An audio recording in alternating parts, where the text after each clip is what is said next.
Hello, in front of me I've got CAT S75. In this video I'll show you how to manage Google Wallet. In the beginning, let's go to Wallet. And now, as you can see from the homepage of this app, we can add payment cards, check quick tips and manage passes. Also, we can add new passes like transit pass, loyalty and gift card. If you go to menu, you've got access to your Google account, all wallet tips, tap to pay setup, where you can set up payment card, check if NFC is on, if Google Pay is set as your default, if you've got your lock screen set, and if your phone meets security requirements. Next, you can check full list of participating banks,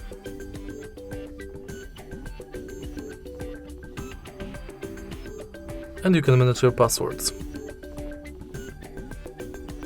In your data in Wallet, you can manage payments data and passes data. In Wallet settings, you can manage payments profile, add passes from Gmail, enable or disable review purchases, and updates from Wallet and Google Pay. In the end, you can go to help and feedback. And that's basically it.